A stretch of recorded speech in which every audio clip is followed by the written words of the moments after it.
नमस्कार, यो खबर भित्रको खबर हो र म सुमन ढुङ्गाना। दर्शकवृन्द, आजको खबर भित्रको खबरमा तपाईँ हामीले प्रयोग गर्ने सवारी साधन र त्यसको प्रयोग बापत हामीले राज्यलाई बुझाउने कर अनि तिनै सवारी साधन गुड्ने सडकको विषयमा हाम्रो खास वास्तविकता देखाउनेछौँ। सियो समेत नबन्ने हाम्रो देशमा सवारी साधन बन्ला र आफ्नै देशमा बनेको गाडी चढेर कुदम्ला भन्ने कुरा त एका देशको कथा नै हो र त वर्षेनी महँगो शुल्क तिरेर विदेशबाट आयातित सवारी साधन चढ्नुको विकल्प छैन हामीसँग। एकातिर सवारी साधन खरिदमा विदेशिएको अरबौं रकम अनि सरकारले लगाउने दोब्बर तिब्बर कर। यसको हिसाब गर्ने हो भने तपाईँ हामीले कल्पना नगरेको रकम हुन आउँछ। हुन त हाम्रो देश परनिर्भरतामा छ र हामी जनता परनिर्भरतामा बाँचिरहेका छौँ र त्यसैमा रमाइरहेका छौँ। सकभर विलासी जीवन नबिताउने अनि सकभर स्वदेशी वस्तु प्रयोग गर्ने हाम्रो चलन कति पनि छैन। ब्रान्डेड र आयातित वस्तुमा खुसी हुने हाम्रो जीवनशैलीले हाम्रो देशको खरबौं रकम विदेशिएको छ। सवारी साधनमा पनि त्यही अवस्था छ। सवारी साधन बापत कति रकम विदेशिन्छ, कति कर बुझाउँछन् जनताले र त्यसको प्रयोग सवारी साधन गुड्ने सडकमा लगानी कति छ, त्यो सबैको खोजी देखाउनेछौँ आजको खबर भित्रको खबरमा। सवारी साधनमा तपाईले तिर्नु भएको कर कति छ? के त्यो करले सवारी साधन गुड्ने सडकहरू बनेका छन् त? विलासी जीवनका लागि बाहिरिएको खरबौं रकम जनताले बुझाएको सवारी करको सम्पूर्ण नालीबेली र हाम्रो पुँजी।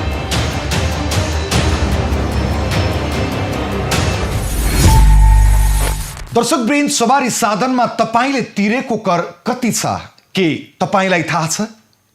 के त्यो करले सवारी साधन गुड्ने सडक बनेको छ त? यो तपाईलाई थाहा छ त? अनि विलासी जीवनका लागि बाहिरिएको खरबौं रकम कति छ यो पनि तपाईलाई थाहा छैन होला। उता दोब्बर तिब्बर कर तिरेर सवारी साधन ल्याएपछि फेरि हरेक वर्ष यातायात व्यवस्था विभागमा पनि नवीकरण बापत कर तिर्नुपर्छ। करै कर हो, जताततै करै कर तिर्नुपर्छ। हामी जनताले त्यो करबाट देखिने गरी विकासमा भर पर्न भने पाएका छैनौँ। हामी पछिल्लो 3 वर्षको आँकडा हेर्ने हो भने सवारी साधन आयातको मिटर हरेक वर्ष बढेको बढै छ।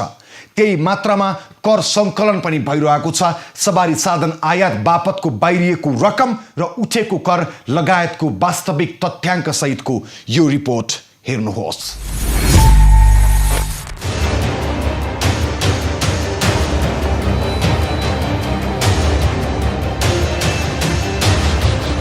हाम्रो देश वास्तवमै कुनै पनि वस्तुमा आत्मनिर्भर बन्न सकेको छैन।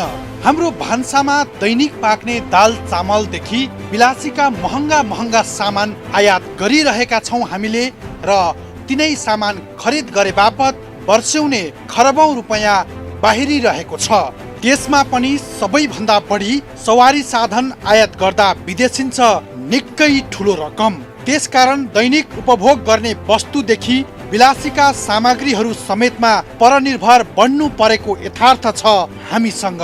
नेपालमै उत्पादन हुने वस्तु समेत वार्षिक अरबौं रुपैयाँको आयात गरिरहेको हाम्रो देशले नेपालमा उत्पादन नहुने सवारी साधन वार्षिक खरबौं रुपैयाँको आयात गर्नु नौलो कुरा भने होइन। तर पनि देशभित्रै उत्पादन नहुने तर सबैको आवश्यकता बनेको सवारी साधन आयात गर्दा वार्षिक खरबौं रकम बाहिरिएको मात्र छैन, त्यसबाट भन्सार शुल्क बापत खरबौं रुपैयाँ उठाइरहेको छ सरकारले। 75-76 मा हेर्नुभयो भने यो जुन सवारी साधनको शीर्षक छ 87 भन्ने 87 शीर्षकभित्रका सबै खालको सवारी साधन जोड्नु भने करिब 73 अर्ब जतिको चाहिँ इम्पोर्ट भएको देखिन्छ। 75-76 मा 76-77 मा करिब 54 अर्बको जस्तो इम्पोर्ट भएको देखिन्छ भन्ने 77-78 को अहिलेसम्म चाहिँ 37 अर्बको इम्पोर्ट भएको देखिन्छ। यो हिसाबले हेर्दाखेरि 75-76 को तुलनामा 76-77 मा इम्पोर्ट कम भयो। 73 बाट 54 अर्ब भयो भने अहिलेसम्म 37 अर्ब भयो। यसले के देखाउँछ भने क्रमशः इम्पोर्ट चाहिँ घटेको जस्तो देखिन्छ। तर इम्पोर्ट घट्नुमा धेरै कारणहरू हुन सक्छन्। तर पहिलो कारण चाहिँ गत वर्ष हामीलाई कोभिडको समस्या भयो। कोभिडले गर्दा अर्थतन्त्रमा एक किसिमले सङ्कुचन आयो।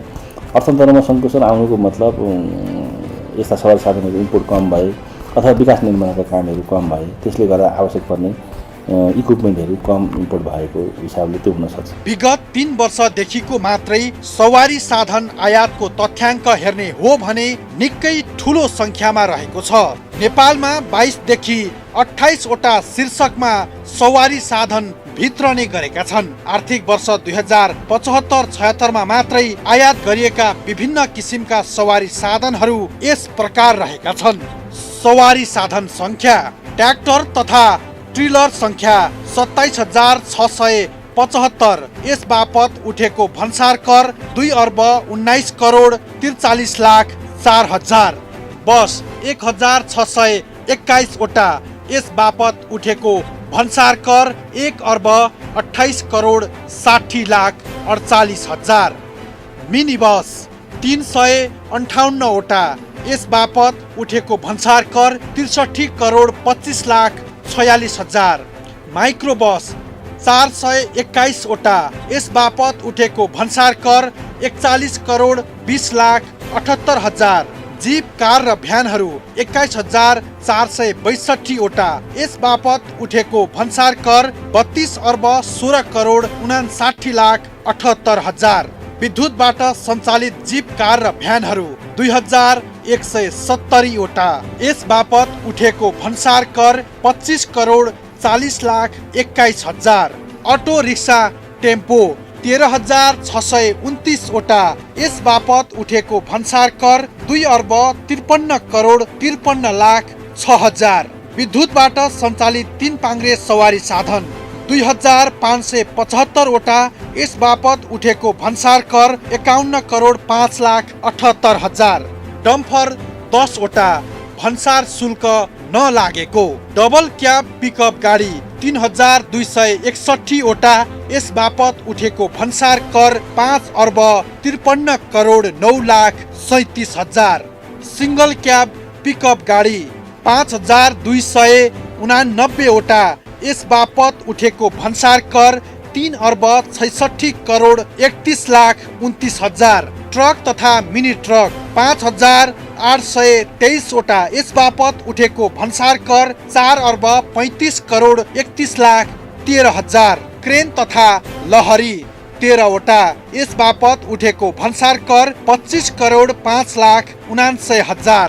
दमकल 23 वटा। यस बापत उठेको भन्सार कर 23,04,000। कंक्रिट मिश्रण लहरी 184 वटा। यस बापत उठेको भन्सार कर 16,94,61,000। अन्य स्प्रेइङ घुम्ती लहरी 49 वटा। यस बापत उठेको भन्सार कर 79,95,09,000। ब्रुमर 2 वटा।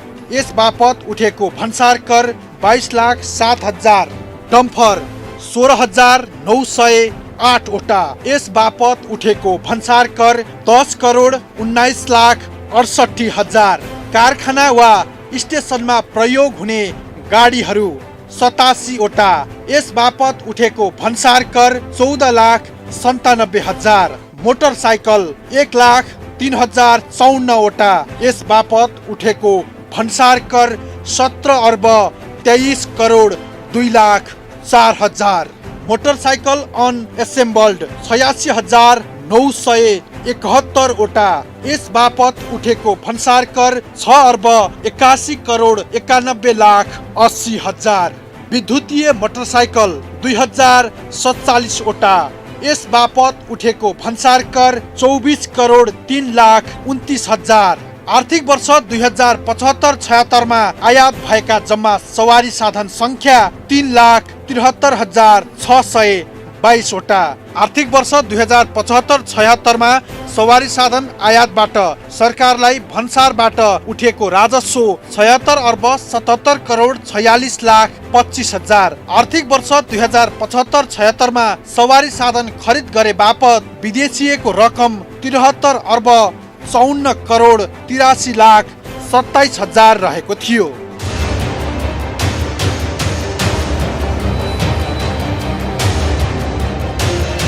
2076-77 मा मात्रै आयात गरिएका विभिन्न सवारीका साधनहरू यस प्रकार रहेका छन्। ट्र्याक्टर तथा टिलर 61,432 वटा, यस बापत उठेको भन्सार कर 1,17,35,56,000।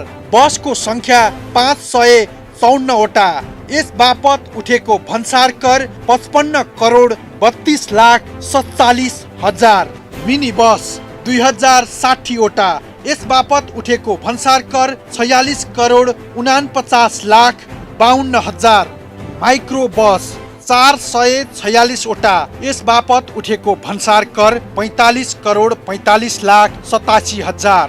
जीप कार र भ्यानहरू 10,419 वटा, यस बापत उठेको भन्सार कर 21,50,50,57,08,000। विद्युतबाट सञ्चालित जीप कार र भ्यानहरू 575 वटा, यस बापत उठेको भन्सार कर 45,36,48,000। अटो रिक्सा टेम्पो 6,350 वटा, यस बापत उठेको भन्सार कर 1,11,97,56,000। विद्युतबाट चल्ने 3 पाङ्ग्रे र 4 पाङ्ग्रे सवारी साधन 15,228 वटा, यस बापत उठेको भन्सार कर 12,90,50,000। डम्फर 37 वटा, यस बापत उठेको भन्सार कर 1,000। एम्बुलेन्स तथा सब वाहन 39 वटा, यस बापत उठेको भन्सार कर 12,09,93,000। डबल क्याब पिकअप गाडी 2,094 वटा, यस बापत उठेको भन्सार कर 93,45,66,53,53,000 रुपैयाँ। सिंगल क्याब पिकअप गाडी 2,946 वटा, यस बापत उठेको भन्सार कर 2,11,95,41,000 रुपैयाँ।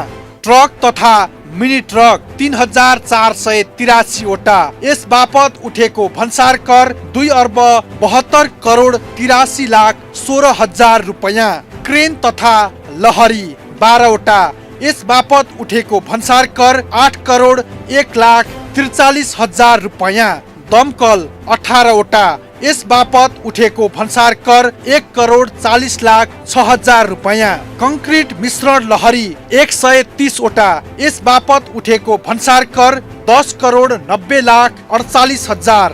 अन्य स्प्रेइङ घुम्ती लहरी 44 वटा, यस बापत उठेको भन्सार कर 89,09,30,000 रुपैयाँ।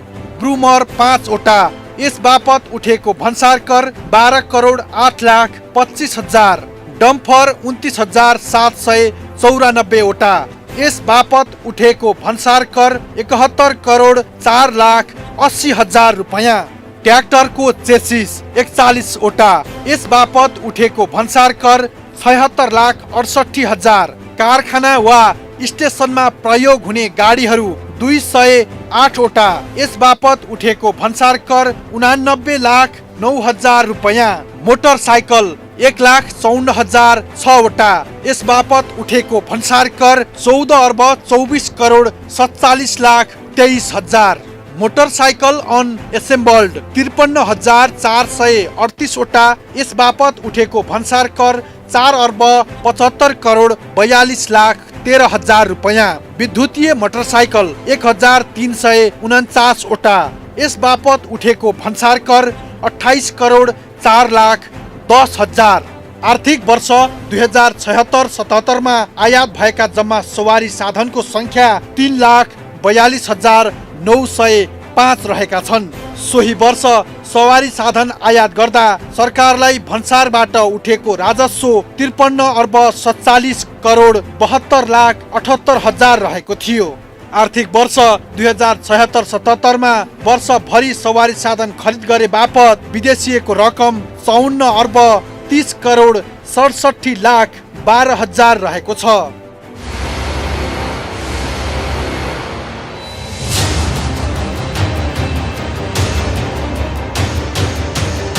आर्थिक वर्ष 2077-78 को पुस मसान्तसम्म मात्रै आयात गरिएका विभिन्न किसिमका सवारी साधनहरू यस प्रकार रहेका छन्। ट्र्याक्टर तथा टेलरहरू 45,913 वटा। यस बापत उठेको भन्सार कर 1,33,97,08,000 रुपैयाँ।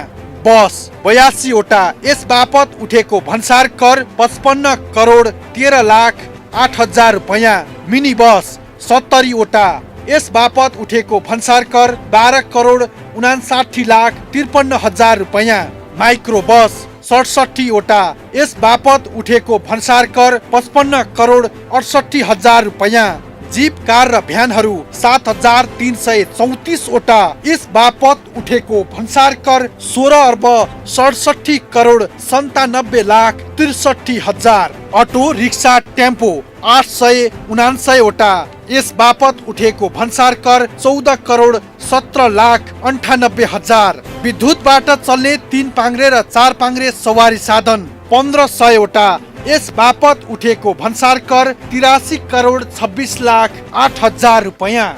डम्फर 114 वटा। यस बापत उठेको भन्सार कर 16,47,88,000 रुपैयाँ। एम्बुलेन्स तथा सब वाहन गाडी 59 वटा। यस बापत उठेको भन्सार कर 56,60,000। डबल क्याब पिकअप गाडी 1,150 वटा। यस बापत उठेको भन्सार कर 2,25,18,04,000 रुपैयाँ। सिंगल क्याब पिकअप गाडी 1,189 वटा।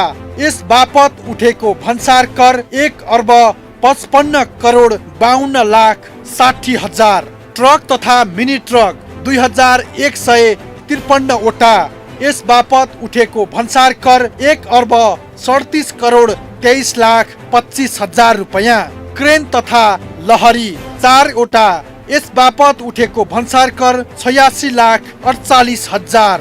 दमकल 17 वटा। यस बापत उठेको भन्सार कर 4,09,30,000 रुपैयाँ। कंक्रिट मिश्रण लहरी 55 वटा। यस बापत उठेको भन्सार कर 49,09,17,000। अन्य स्प्रेइङ घुम्ती लहरी 13 वटा। यस बापत उठेको भन्सार कर 15,23,09,000 रुपैयाँ। ब्रुमर 7 वटा। यस बापत उठेको भन्सार कर 19,02,000। डम्फर 624 वटा। यस बापत उठेको भन्सार कर 35,25,08,000 रुपैयाँ। मोटरसाइकल 1,11,318 वटा। यस बापत उठेको भन्सार कर 10,67,33,24,000। मोटरसाइकल अन एसेम्बल्ड 48,296 वटा। यस बापत उठेको भन्सार कर 4,36,67,09,000। विद्युतीय मोटरसाइकल 695 वटा। यस बापत उठेको भन्सार कर 9,36,09,000। आर्थिक वर्ष 2077-78 को पुस मसान्तसम्म आयात भएका जम्मा सवारी साधनको संख्या 2,24,383 वटा रहेको छ। यस वर्ष सवारी साधन आयातबाट सरकारलाई भन्सारबाट उठेको राजस्व 38,69,97,04,000 रहेको छ। यस वर्ष सवारी साधन खरिद बापत विदेशिएको रकम 37,38,72,39,000 रुपैयाँ रहेको छ। दर्शकवृन्द, पछिल्लो 3 वर्षको तथ्याङ्क हेरेपछि यो भन्न सकिन्छ कि नेपालमा सवारी साधन आयातको आँकडा हरेक वर्ष बढिरहेको छ, जसबाट अरबौं रकम विदेशिन्छ। यो सँगसँगै यो पनि सत्य हो कि नेपाल सरकारले कर मार्फत राज्य कोषको ढुकुटी भर्नका लागि महत्त्वपूर्ण भूमिका छ सवारी साधनमा तपाईँ हामीले बुझाएको कर। तर यो भनिरहँदा हाम्रै सवारी साधन कुन्ने गतिलो सडक छैन हाम्रो देशमा। उता वर्षेनी सवारी नवीकरण मार्फत पनि सरकारले अरबौं कर सङ्कलन गरिरहेको छ। त्यसको सम्पूर्ण फेरिस्त लिएर उपस्थित हुनेछु। अहिलेको लागि विश्राम। दर्शकवृन्द, बाबुराम भट्टराई प्रधानमन्त्री हुँदा पाट पूर्जा आयात गरेर नेपालमै बनाइएको मुस्ताङ गाडी चढेर राजनीतिक स्टन्ट गरेका थिए बाबुरामले। तर न उनले त्यो गाडी चढ्न निरन्तरता दिए, न त नेपालमै गाडी उत्पादन गर्न ठोस कदम नै अगाडि सारे। हुँदा अहिलेसम्म आइपुग्दा मुस्ताङ गाडी उत्पादन समेत बन्द छ, जसका कारण नेपाली सडकमा आयातित सवारी साधन मात्रै कुदिरहेका छन्। भन्सार विभागको तथ्याङ्क हेर्ने हो भने वार्षिक 70 देखि 80 अर्ब रकम विदेशिन्छ सवारी साधन आयातमा। त्यस्तै 80 अर्बकै हाराहारीमा सवारी साधन आयात गरे बापत राजस्व तिर्ने रहेछन् जनताले पनि। यता देशको यातायातलाई व्यवस्थित बनाउने भन्दै स्थापना गरिएको यातायात व्यवस्था विभाग आफैमा अव्यवस्थित छ। सबैभन्दा बढी जनगुनासो आउने सरकारी कार्यालय हो यातायात व्यवस्था विभाग। जिम्मेवारी व्यवस्थापन गर्ने भनिए पनि यातायातका साधनका नाममा जनतासँग कर असुल्ने काम बाहेक अरू केही गरेको देखिँदैन विभागले। हरेक वर्ष अरबौं कर उठाउँछ जनताबाट, तर मुलुकको यातायात क्षेत्र कति पनि व्यवस्थित भने हुन सकेको छैन।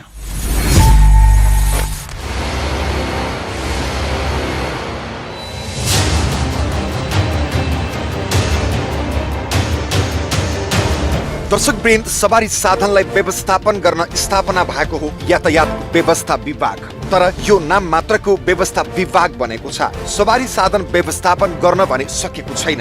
यो विभागले सवारी साधन व्यवस्थापन गर्न त परेको कुरा हो, आफै अव्यवस्थित छ।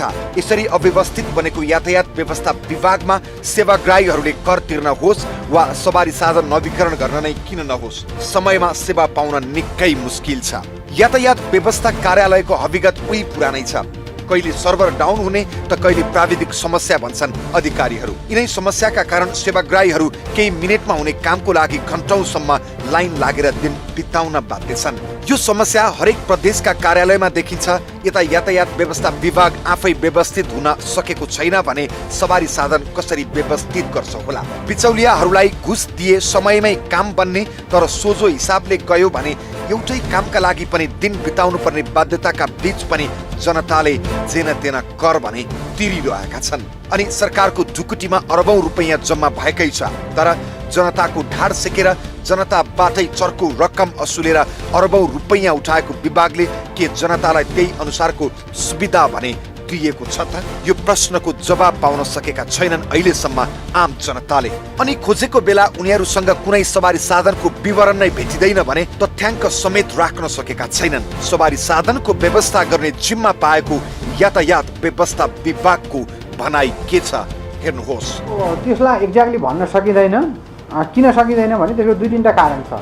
एउटा चाहिँ लाइसेन्स लाने मान्छेहरूको क्याटेगोरी दुई किसिमको हुनुभयो। एउटा नयाँ लाइसेन्स लाने, आज ट्रायल पास गर्छ मान्छेले, 2 महिनामा लाइसेन्स लैजान्छ। त्यसले चाहिँ ट्रायल पास गर्दाखेरि कति लाग्छ त्यो छुट्टै, त्यसको चाहिँ गाडीको भयो 2000 लाग्छ, मोटरसाइकल भयो 500 लाग्छ, होइन 500 1000 कति लाग्छ। अब त्यो कार्यालयमा थाहा हुन्छ एक्ज्याक्ट कति दर रेट हो भन्ने, त्यो कार्यालयहरूबाट थाहा हुन्छ। एउटा चाहिँ त्यो, अर्को चाहिँ रिन्यू गर्नेको हुन्छ। रिन्यू गर्दाखेरि पनि एउटा चाहिँ क्याटेगोरी हेरेर रिन्यू हुन्छ। क्याटेगोरी ए मोटरसाइकल भनेको ए हो, के भनेको चाहिँ तपाईँको स्कुटर हो, बी भनेको चाहिँ कार हो, र अरू ट्रकहरू, ठुला गाडीहरू यस्तोको पनि अलग अलग दर रेट हुन्छ। त्यस कारण अलग अलग दर रेट अनुसारको राजस्व उठ्ने भएको हुनाले एक्ज्याक्टली चाहिँ यो 20 लाख काँड बराबर कति राजस्व उठ्यो भने त भन्न सकिँदैन, गाह्रो हुन्छ। त्यो चाहिँ सम्बन्धित कार्यालयहरूकै उठाएको राजस्व हेरेर मात्रै भन्न सकिन्छ, त्यो सिस्टममा आउँदैन। सवारी साधन खरिद गर्दा 226% देखि 306% भन्सार कर तिरेर पनि यातायात व्यवस्था विभागमा सवारी साधन कर, सडक निर्माण तथा सम्भार दस्तुर, सवारी इजाजत दस्तुर, यातायात क्षेत्रको आय, इन्भोइस नम्बर प्लेट शुल्क, पञ्जीकरण शुल्क, सवारी चालक अनुमति पत्रको नवीकरण शुल्क, सवारी नवीकरण शुल्क, बेरुजु असुली लगायतका थुप्रै शीर्षकमा यातायात व्यवस्था विभागले वार्षिक अरबौं रुपैयाँ राजस्व सङ्कलन गर्दै आएको छ। यातायात व्यवस्था कार्यालय साना ठुला सवारीमा 4 पाङ्ग्रा वा सोभन्दा बढी पाङ्ग्रा भएका सवारी साधनहरू दर्ता हुन्छन्। 2 पाङ्ग्रेको लागि छुट्टै कार्यालय छ मोटरसाइकल। हामी कहाँ bus, mini bus, truck, mini truck, tanker, container, car, jeep, van, tempo अनि हेभी इक्विपमेन्टतर्फ डोजर, लोडर लगायतका गाडीहरू चाहिँ दर्ता हुन्छ। र यहाँ हामीले गाडीको प्रकृति अनुसारको तथ्याङ्क राख्ने अभ्यास छ। सोही बमोजिम 75-76 मा बस 921 वटा दर्ता भएको देखिन्छ।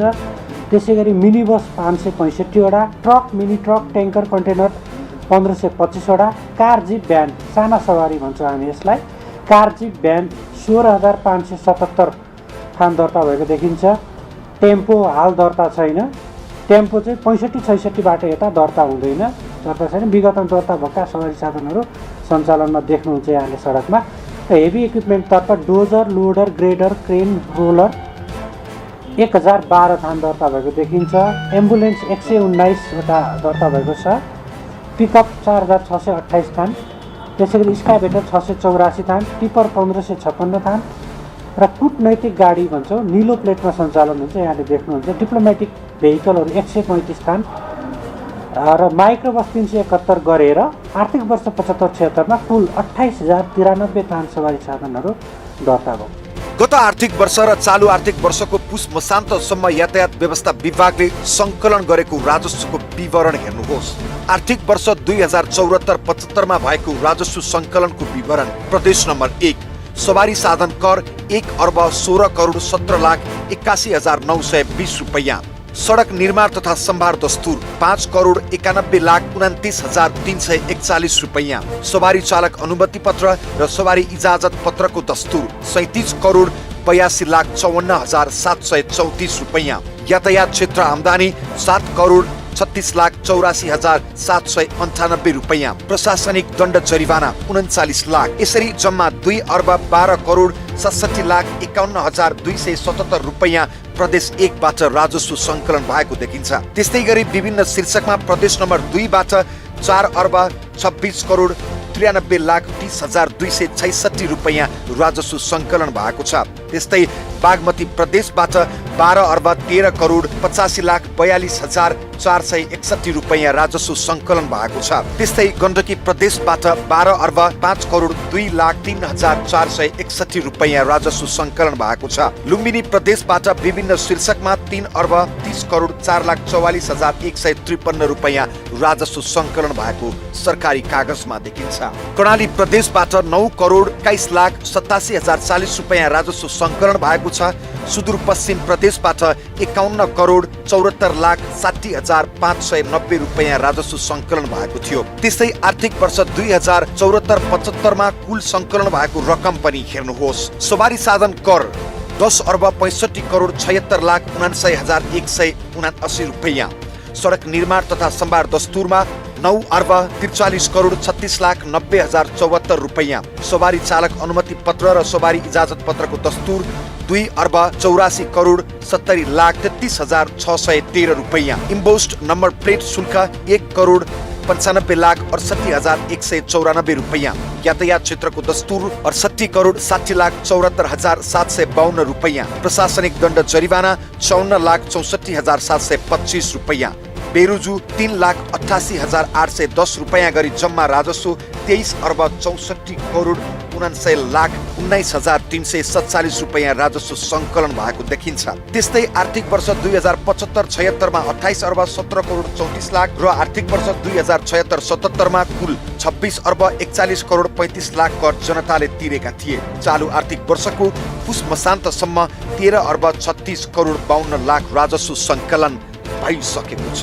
हो, यातायात व्यवस्था विभागले वार्षिक उठाएको राजस्व हेर्ने हो भने निकै ठुलो छ, तर जनताले भोगेको समस्या र यातायात व्यवस्था कार्यालयको अव्यवस्थाले भने त्यो राजस्वलाई गिजाइरहेको छ। प्रश्न यो छ कि जनताको यातायात व्यवस्था विभागको काम जनताबाट कर मात्र असुल्ने हो कि अव्यवस्थित हाम्रो यातायात क्षेत्र व्यवस्थित पनि गर्ने हो? यसको जवाफ विभागले दिनै पर्छ। हो दर्शकवृन्द, सवारी साधन आयात गर्दादेखि त्यसको दर्ता र हरेक वर्ष गर्नुपर्ने नवीकरण र जनताले तिरेको राजस्व हेर्ने हो भने हरेक वर्ष खरबभन्दा बढी रकम राज्यले सङ्कलन गर्ने रहेछ सवारी साधन मार्फत। तर तिनै सवारी साधन गुड्ने सडकको अवस्था भने अत्यन्तै नाजुक छ हाम्रो देशमा। पाइला पाइलामा हामीबाट राज्यले कर उठाउने तगारो हालेको छ, तर जनताले तिरेको कर बापतको सुविधा भने अत्यन्तै न्यून छ। हरेक वर्ष सवारी साधनका नाममा जनताबाट कर असुल्ने सरकारले तिनै सवारी साधन कुद्ने सडकमा के गरेको छ त्यो देखाउनेछौँ अहिलेको लागि विश्राम। दर्शकवृन्द, सामान्य दैनिक उपभोग्य वस्तु त आयात गर्नुपर्ने हाम्रो देशले चिल्ला गाडी बनाउला, चिल्ला सडक निर्माण गर्ला र सुलुलु कुदौला भन्ने त सपना मात्रै भयो। वर्षेनी खरब हाराहारी रकम विदेशिन्छ सवारी साधन आयातमा अनि खरबकै हाराहारीमा राजस्व उठाउँछ भन्सार विभागले। उता यातायात व्यवस्था विभागले पनि वर्षेनी अरबौं रकम राजस्व उठाउँछ जनताबाट। अनि त्यही रकम बराबरको सडक सञ्जाल विस्तार भएको छ कि छैन त भनेर आम जनताले प्रश्न गर्ने कि नगर्ने। जानकारहरूका अनुसार तराई क्षेत्रमा 2 लेनको पक्की सडक निर्माण गर्न प्रति किलोमिटर 7 देखि 8 करोड रुपैयाँ लाग्छ भने पहाडमा प्रति किलोमिटर 10 करोड भन्दा बढी रकम खर्च लाग्ने अनुमान छ। हाम्रो देशमा मुख्य राजमार्गहरूको निर्माण सडक विभागले गर्छ भने अन्य स्थानीय तह अन्तर्गत पर्दछन्। पछिल्लो 2 वर्षको तथ्याङ्क हेर्दा सडक निर्माण र मर्मतको काम पहिलाको तुलनामा राम्रो मान्न सकिन्छ, तर पर्याप्त भने छैन।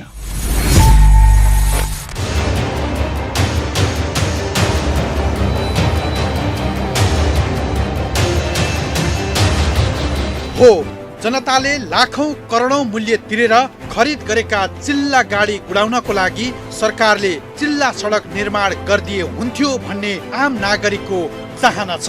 तर सरकारले जनताको चाहना अनुसार र सरकारको आफ्नै लक्ष्य अनुसार सडक निर्माण भएको छ कि छैन, पछिल्लो 3 वर्षको यो तथ्याङ्क पनि हेर्नुहोस्। विगत 3 वर्षको कालोपत्रे सडक निर्माणको प्रगति विवरण। 2074-75 मा जम्मा 1027 किलोमिटर सडक कालोपत्रे गर्ने लक्ष्य लिएकोमा जम्मा 904 किलोमिटर सडक मात्र कालोपत्रे भयो। त्यस्तै 2075-76 मा जम्मा 1226 किलोमिटर सडक कालोपत्रे गर्ने लक्ष्य लिएकोमा जम्मा 998 किलोमिटर मात्र कालोपत्रे भयो। त्यस्तै 2076-77 मा जम्मा 1200 किलोमिटर सडक कालोपत्रे गर्ने लक्ष्य लिएकोमा जम्मा 727 किलोमिटर सडक मात्र कालोपत्रे भयो। विगत 3 वर्षमा नयाँ ट्र्याक निर्माणको प्रगति विवरण। 2074-75 मा कुल 1020 किलोमिटर ट्र्याक निर्माण सम्पन्न गर्ने लक्ष्य लिएकोमा जम्मा 971 किलोमिटर ट्र्याक मात्र सम्पन्न भयो। 2075-76 मा पनि कुल 651 किलोमिटर ट्र्याक निर्माण गर्ने लक्ष्य लिएकोमा जम्मा 440 किलोमिटर मात्र ट्र्याक सम्पन्न भयो। त्यस्तै 2076-77 मा कुल 500 किलोमिटर ट्र्याक निर्माण सम्पन्न गर्ने लक्ष्य लिएकोमा जम्मा 365 किलोमिटर मात्र ट्र्याक निर्माण सम्पन्न भयो। विगत 3 वर्षको पुल निर्माणको विवरण।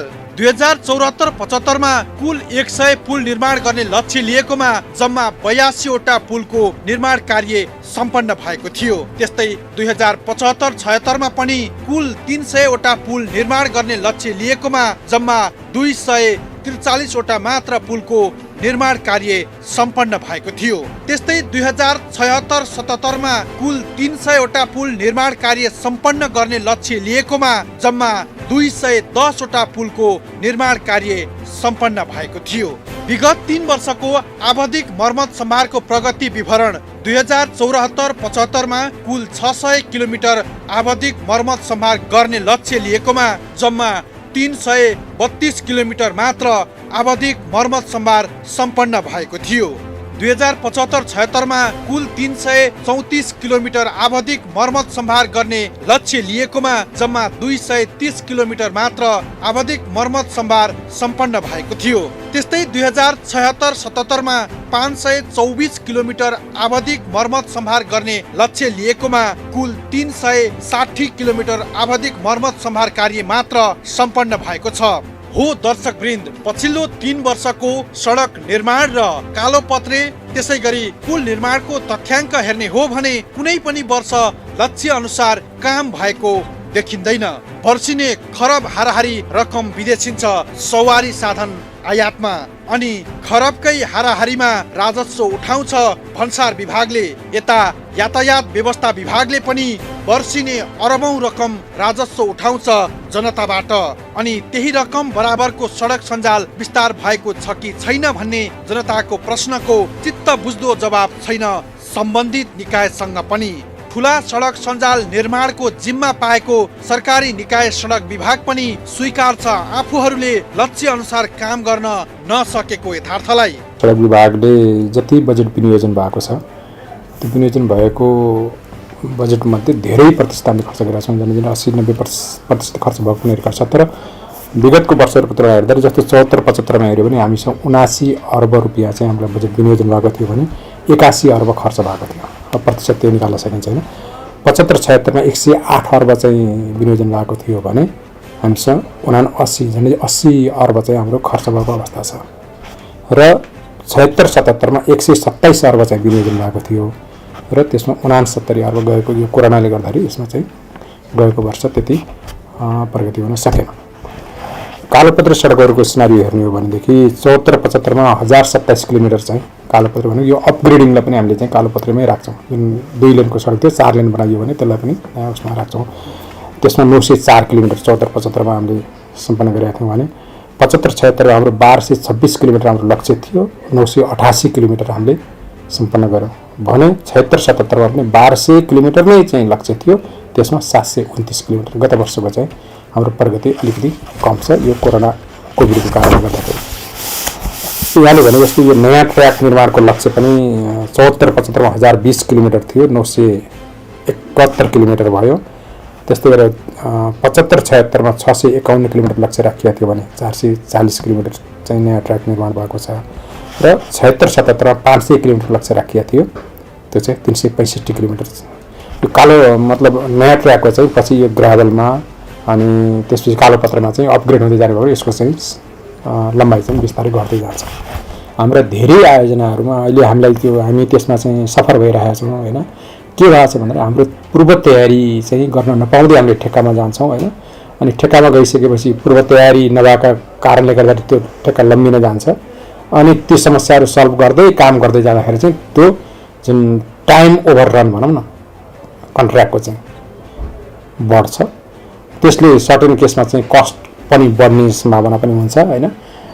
त्यसले गर्दाखेरि त्यही हो हाम्रो पूर्व तयारीमा चाहिँ हामीले जुन हिसाबले हामीले तयारी गर्नुपर्ने ती कुराहरू हामीले पुरा गर्न सकेको अवस्था छैन। राति किताबमा चाहिँ बजेट एलोकेसन भइसकेपछि हामीले त्यसलाई इम्प्लिमेन्ट गर्नुपर्छ होइन। इम्प्लिमेन्ट गर्न जाँदाखेरि सर्टेन पूर्व तयारीका कामहरू चाहिँ फेरि सुरु गरेर अनि कन्ट्र्याक्टमा जाँदाखेरि चाहिँ त्यो आर्थिक वर्षमा जुन लक्ष्य दिएको थियो त्यो चाहिँ पुरा नहुने हो। तथ्य भन्छ तराई क्षेत्रमा 2 लेनको पक्की सडक निर्माण गर्न प्रति किलोमिटर 7 देखि 8 करोड लाग्छ भने पहाडमा प्रति किलोमिटर 10 करोड भन्दा बढी रकम खर्च लाग्ने अनुमान छ। विगत 3 वर्षको तथ्याङ्क हेर्ने हो भने सडक निर्माण र मर्मतको काम पछिल्लो तुलनामा केही सुधार त भएको छ तर लक्ष्य अनुसार काम भने अझै भएको छैन। सवारी साधन आयातबाट उठेको भन्सार राजस्व अनि वर्षिने यातायात व्यवस्था विभागले सवारी साधन दर्ता नवीकरण र लाइसेन्स नवीकरण शुल्कबाट उठाएको कुल राजस्व खरब भन्दा बढी छ। तर सडक विभागले वार्षिक रूपमा सडक निर्माणको लागि पाउने बजेट पनि 1 खर्ब 50 अर्ब हाराहारी छ। तर जुन अवस्थामा हाम्रा सडक छन् त्यो देख्दा लाग्छ कि बजेट अनुसार सडक निर्माण हुन सकेको छैन। हुन त पछिल्लो 3 वर्ष यता नयाँ सडक निर्माणले गति लिएको भन्ने भाषण हरेक कार्यक्रममा भन्न छुटाउँदैनन् हाम्रा नेताहरूले। तर तथ्याङ्क हेर्ने हो भने पुल निर्माण बाहेक अरू सडक सञ्जालले खासै गति लिएको छैन जसका कारण बजेट खन्याउने काम मात्र भइरहेको छ। जनताले दिएको करबाट निर्माण हुने संरचना समय र भूगोल सुहाउँदो हुनुपर्ने हो तर गाउँ गाउँमा जथाभावी पहाड भत्काएर बस्ती नै जोखिममा पार्नेदेखि तराईमा डुबान हुने सम्मका परिदृश्यहरू देखिरहेका छन्। विकास निर्माणको चरणमा विकासमा भइरहेको यस्तो बेथिथिले गर्दा बस्तीहरू नै जोखिममा पर्ने र पर्स्युने बस्ती स्थानान्तरण गर्नु परिरहेको छ। यस्तो सडक निर्माणले जनताले तिरेको कर बालुवामा पानी खन्याए जस्तै भइरहेको छ। दर्शक वृन्द सवारी साधन आयातबाट उठेको राजस्व अनि वर्षेनी यातायात व्यवस्था विभागले सवारी साधन दर्ता नवीकरण र लाइसेन्स शुल्कबाट उठाएको कुल राजस्व खरब भन्दा बढी छ अनि सडक विभागले वार्षिक रूपमा सडक निर्माणको लागि पाउने बजेट पनि उठेको राजस्व भन्दा धेरै बढी नै देखिन्छ। तर जुन अवस्थामा हाम्रा सडक छन् त्यो देख्दा बजेट बमोजिम सडक निर्माण पर्याप्त मात्रामा हुन सकेको छैन भनेर भन्न सक्छौँ हामी। हुन त पछिल्लो 2 वर्ष यता नयाँ सडक निर्माणको गतिले केही तीव्रता पाएको छ, तर ती सडक हालको अवस्थालाई मात्रै हेरेर निर्माण भएका छन्। त्यति ठुलो रकम खर्च गर्नुपर्ने भएपछि किन भविष्यमा हुने चाप हेरेर हाम्रो सडक संरचना निर्माण हुन सक्दैन? यो पनि गम्भीर प्रश्न हो, जसका कारण बजेट खन्याउने काम मात्रै भइरहेको छ। हामी यति भन्छौँ, जनताले दिएको करबाट निर्माण हुने संरचना समय सुहाउँदो र दीर्घकालीन हुनुपर्दछ। हवस् त, आजलाई खबरभित्रको खबर यति नै। शुक्रबार अर्को खास खबर लिएर उपस्थित हुनेछु। खबरभित्रको खबरको लागि हेर्दै रहनुहोला एबी न्युज खबर। नमस्कार।